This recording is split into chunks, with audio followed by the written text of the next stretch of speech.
अस्सलाम वालेकुम नाज़रीन, इस्लामी ख़वातीन सीरीज़ में पहली वीडियो लेकर आपकी खिदमत में हाज़िर हूँ। औरत नस्ल इंसानी की बका और अफज़ाइश का ज़रिया होने के साथ साथ इंसानी आबादी का निस्फ़ हिस्सा भी है। अगर आप इस चैनल पर नए हैं तो चैनल को सब्सक्राइब, वीडियो को लाइक और कमेंट में हौसला अफजाई ज़रूर कीजिएगा। नाज़रीन, दिलचस्प बात यह है कि कुरान मजीद ने दुनिया की पहली खातून हज़रत हव्वा का नाम ज़िक्र नहीं किया है, बल्कि उन्हें सिर्फ हज़रत आदम अलैहिस्सलाम की ज़ौजा कहा गया है। तो फिर ये नाम कहाँ से आया? ईसाई मुकद्दस किताब तौरात में इब्रानी में लफ्ज़ हव्वा आया है। जो लफ्ज़ आया है उसका तर्जुमा जो है लफ्ज़ हव्वा है।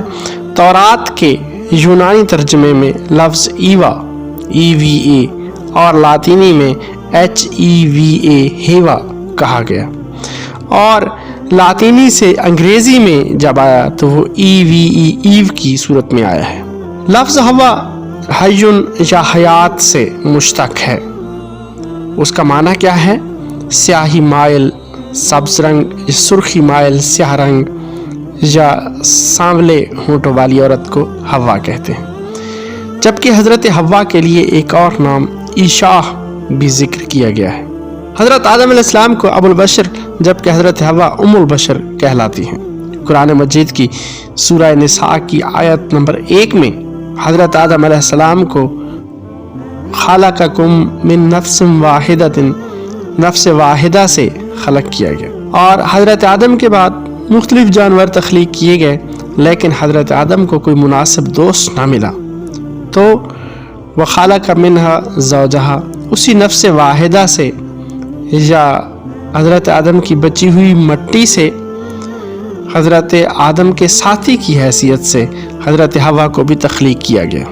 फिर आगे कहा गया वह रिजालन कसीरन और निसाअन, और फिर उनसे निकाला गया बहुत सारे मर्द और औरतों को, और जनी ज़ौजैन से हज़रत आदम और हवा से नस्ल इंसानी की आगे अफजाइश हुई। सूरह बकरा की आयत नंबर 35 और आराफ की आयत नंबर 19 के मुताबिक वक़ुलना या आदम उस्कुन अंता व ज़ौजुकल जन्नह, यानी दोनों हज़रत आदम और उनकी ज़ौजा को जन्नत यानी एक बाग में सुकूनत दी गई, उन्हें रिहाइश दी गई। जन्नत कहाँ थी, इसी दुनिया में या कहीं और थी, ये मालूम नहीं है। और उन्हें हुक्म दिया गया वला तक़रबा हाज़िहि शजरता फ़तकूना मिनज़ ज़ालिमीन, कि इस दरख्त के करीब नहीं जाना आपने, अगर ऐसा करोगे तो तुम ज़ालिमीन में से हो जाओगे। अब यहाँ जन्नत में तुम्हें ना भूखा रहोगे, तुम ना प्यासे रहोगे, ना बेलबास रहोगे, ना धूप की शिद्दत तुम्हें परेशान करेगी, यानी इन सब चीज़ों से तुम बच के रहोगे। सूरह ताहा की आयत नंबर 120 के मुताबिक सिर्फ हज़रत आदम अलैहिस्सलाम को शैतान ने बहकाया, और सूरह आराफ की आयत नंबर 20 और 21 के मुताबिक आदम और हव्वा दोनों को शैतान ने बहकाया। और फिर सूरह आराफ की आयत नंबर 22 के मुताबिक दोनों ने उस दरख्त के करीब जाकर उसका फल खा लिया। सूरह आराफ की आयत नंबर 20-21 के मुताबिक अल्लाह ताला ने इसे हज़रत आदम अलैहिस्सलाम की भूल करार दिया, और सूरह आराफ की आयत नंबर 23 ही के मुताबिक दोनों के माजरत या दोनों के मुआफ़ी तलब करने पर अल्लाह ताला ने उन्हें माफ़ कर दिया और ज़मीन पर भेज दिया। अब दोनों हज़रत आदम और हव्वा ज़मीन पर कहाँ उतरे, इसके बारे में मुतअद्दिद अक़वाल हैं। जैसा कि एक कौल है कि हज़रत आदम अलैहिस्सलाम श्रीलंका में और हज़रत हव्वा जद्दा सऊदी अरब में उतरे। दूसरा, हज़रत आदम अलैहिस्सलाम को कोह सफ़ा पर और हज़रत हव्वा मरवा के पहाड़ पर यानी कोहे मरवा पर उतरे। अराफात के मकाम पर दोनों की मुलाकात हुई। कहते हैं दोनों ने एक दूसरे को पहचान लिया, इसलिए उस मैदान का नाम भी अराफात रखा गया है। ज़मीन पर दोनों ने ज़िंदगी शुरू की तो हज़रत हव्वा ने घरदारी का काम संभाला और एक अच्छी बीवी और माँ साबित हुई। नस्ल इंसानी बढ़ना शुरू हुई और रिवायात के मुताबिक हज़रत आदम और हव्वा के 40 बच्चे पैदा हुए।